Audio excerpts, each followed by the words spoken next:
Alright, what we have here is called a pen kit.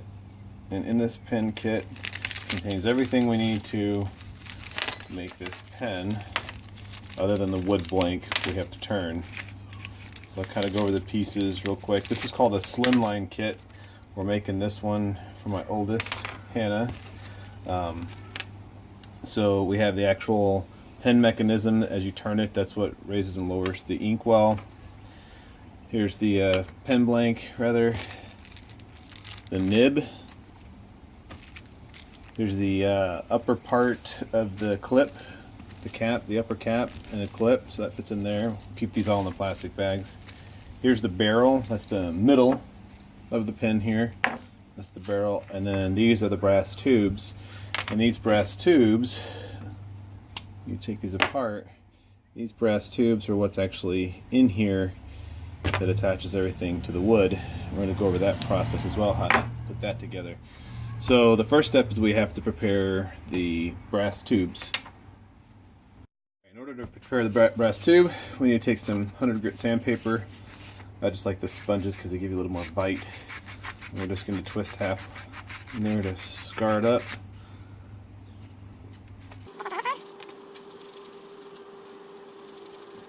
Now, those are our two brass tubes, and the blank that she's going to be doing is zebra wood. In fact, that's what this one is for Angie's pens, is that zebra wood. So we're going to do a zebra wood slimline pen, and the slimline pen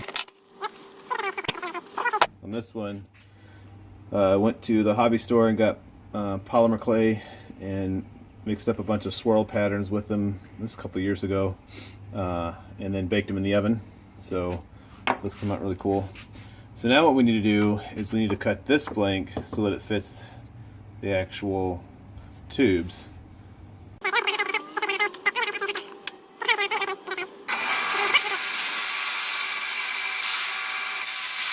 Okay, so got our two blanks cut, one for each tube. Now the next step is to drill these out on the drill press to the diameter of these so they'll fit in the box. Here is actual pen blank rig for the drill press. It actually is designed specifically for these pen blanks. Holds it in place, clamps it in. I normally have a clamp to hold it onto my table, but I'm not going to use it right now. And then also, if you're doing pen kits, you'll want to pick up a Penmaker's bit set. It's got all the different diameters, most popular ones rather, so that it's the same size as the tube. Very important.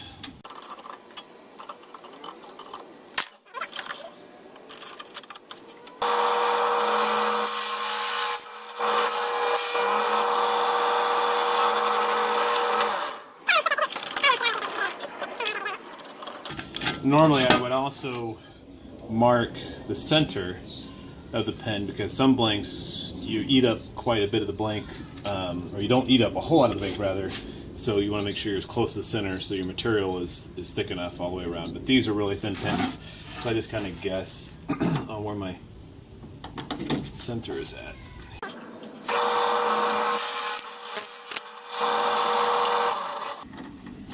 Alright, so the next step is going to be to glue it. We've drilled out the holes. Now you can see they're not quite centered, but again, with this pen, we don't really need a whole lot of the meat of the blank. The other step that I just did was I ended up packing the tubes with just clay. I think this was just some clay the kids had sitting around a couple of years ago, not being used. And we pack the end of each of these so that when we super glue it, we don't get any glue down inside the tube. If glue gets down inside the tube, you can clean it out, but it just makes it harder for when you press these pieces into the brass tubes to actually stay. So we're just using regular super glue. They sell this at craft stores, hobby stores, and we have to work pretty quick on this. This is just the original formula. It's not thin, it's not thick, it's just original. So what I do is I like to just saturate the end of it, and then I take the tube and I get it all over the tube. Like I said, we got to work fast with this, and I stick it in. And just make sure I get it in there. It's not slipping out either end. And then we take some accelerator just to lock it in place. Should lock it in place. Do the same thing on this one.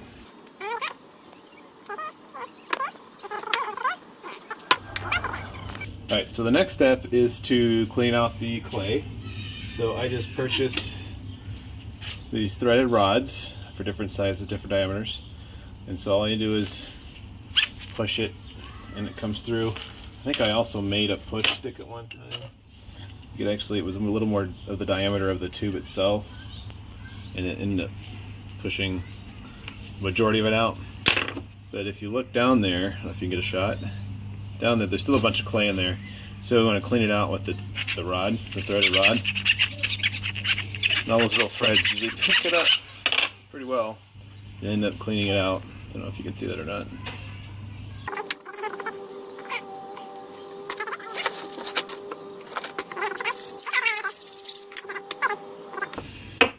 So now, one of the questions that some of you woodworkers may have is, how do I know that this tube is parallel to the top? Well, I don't. So they actually made a tool for that, for pin making, and I'll show you that too until next. Alright, so I put together a little tackle box with a bunch of my different caliper bushings for different pens. We'll show those later. This is the tool that I was just talking about. This is what's called an end mill.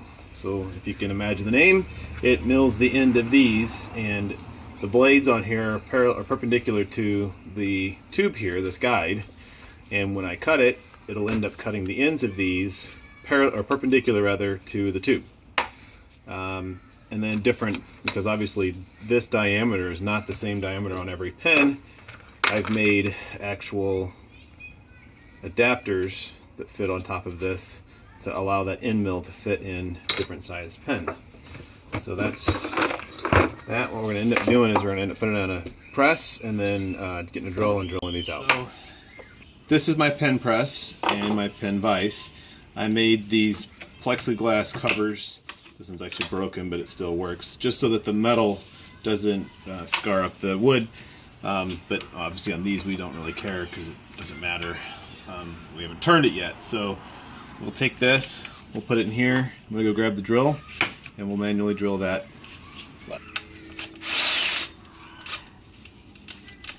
Alright, no making fun of me because all I have is my right angle. I was over to Buddy's house yesterday helping him with his kitchen, and I left my drill over there.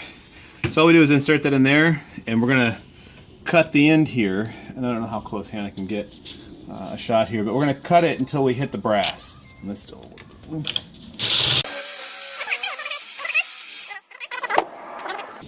So we've hit the brass, you can see the shiny, and now we're gonna flip it over.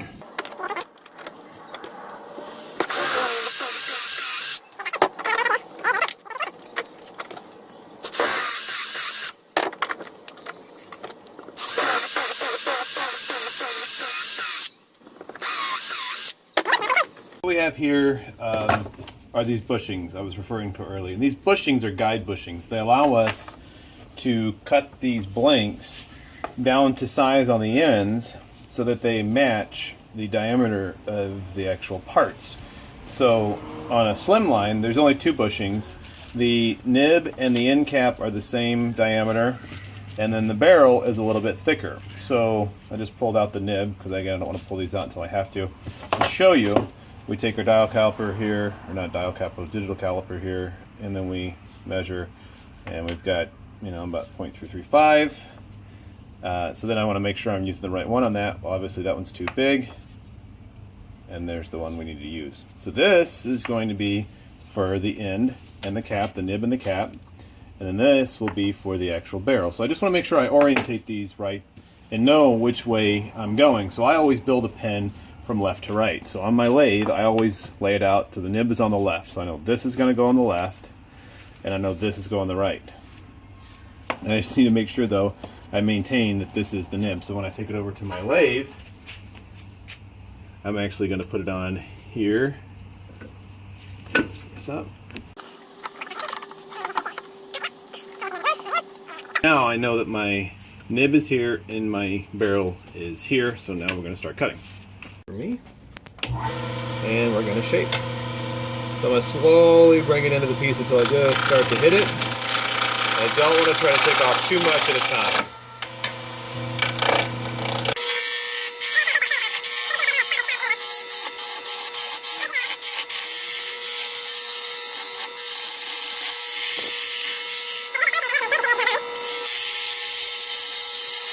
Alright, so now I'm going to stop it and show you what it looks like now. So we've got it down to where it's round, and now we need to start shaping it. So that's what I'm going to start doing, but I always have a example of a pen so I kind of know the shape that I like to put on my slim lines, but you can do anything.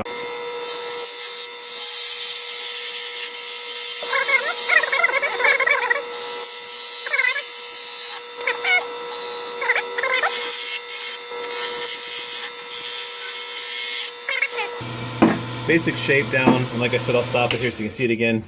And you can see how this will just be a really fat looking pen if we left it like this, and I've seen some guys do that.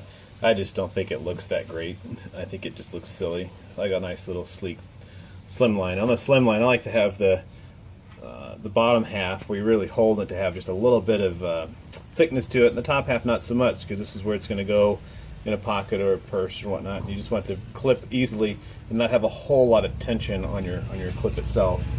So I'm going to switch out now and let Hannah finish this off and give you some shape to it.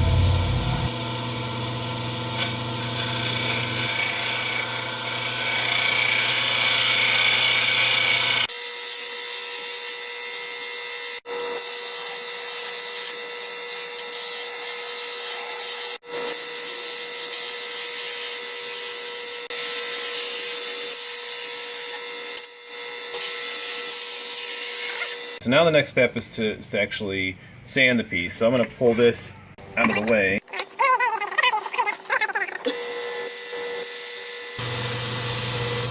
Alright, so then the next important step is between every grit that you use, because I've been spinning it, not really perpendicular, but this is diagonal, but I've been spinning it not with the grain. So I want to now sand this, going all the way around, spinning this manually in the direction of the actual grain itself. So the next step, just want to clean it up. So I just take a little paper towel, it's got a little bit of water on it, not a whole lot. I'm just going to clean this thing up. Well, you actually see it, it'll actually polish it a little bit because paper towel has a grit to it. It's got an abrasiveness to it. So you can see now, got a pretty good pen going. It's got a good design to it. Cover up my lathe here, protect it a little bit because we're going to be using the super glue, so I don't want that dripping everywhere.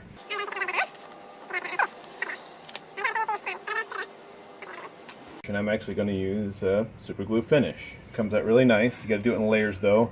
I put a piece of paper towel down here to protect my lathe from getting splattered, and then all I do is I take a paper towel, I fold it a couple of times so I actually have something that I can work with.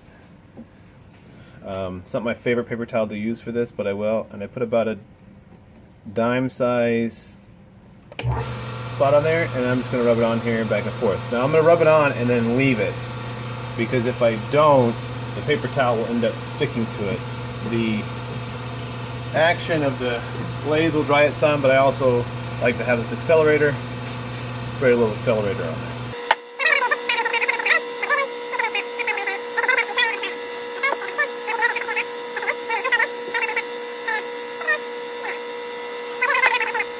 Alright, so I believe we have enough. I'm not going to say for sure, because then I'll do this and you'll see a dull spot and then we'll have to redo it. But I think we've got enough buildup of super glue to go ahead and start polishing.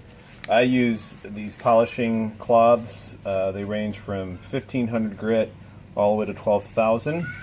I do use a lubricant, but it is straight water only. Alright, so now I just leave these up here. So now what I do is I grab one of these. I'm going to do a lot of shaping here, so I'm going to lubricate it with this water, making sure I've got a little reservoir here, and I'm putting pretty good pressure on here to try to help shape it. So we're going to go through all these grits until we've got it nice and polished. Alright, so that's the final 1200 just one of my little things. Now, the other step that I do is I actually do polish this even further. I'll show you what it looks like right now. So if it looks pretty good, and a lot of people would think, oh, it's a pretty good finished product, but wait until we do our 3-step process here of some different products. The first one that I use is a headlight lens restoration polish. The second one I use is Plastex polish. Again, it's an automotive polish used for plastics on cars to help give it a nice shine. And then the last one, the last step that I use, this is actually, I picked this up the same place I do my pen stuff. It's Hutz Ultra Glass Plastic Polish. Use this a lot for making acrylic pens. So here's an acrylic pen that I'm working on. I haven't shaped it yet, but I'll really polish it up with this piece here. So we're going to do a 3-step polishing process with these 3 pieces, and I'll show you how I do that. So the first step is I have a microfiber cloth. You have to be careful because there's a lot of wood chips, and wood chips will tend to get into that microfiber and scratch your piece. So you want to be careful. I'm putting about a dime size or so piece on here, and what I'm going to do is I'm going to slowly draw this in and get it evenly distributed across this piece, and then I'm just going to go back and forth.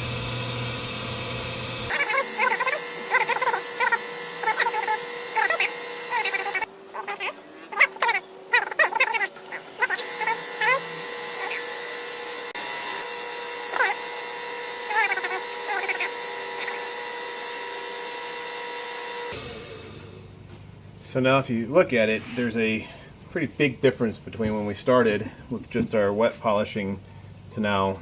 It's a really nice looking pen, and it's going to look super all put together.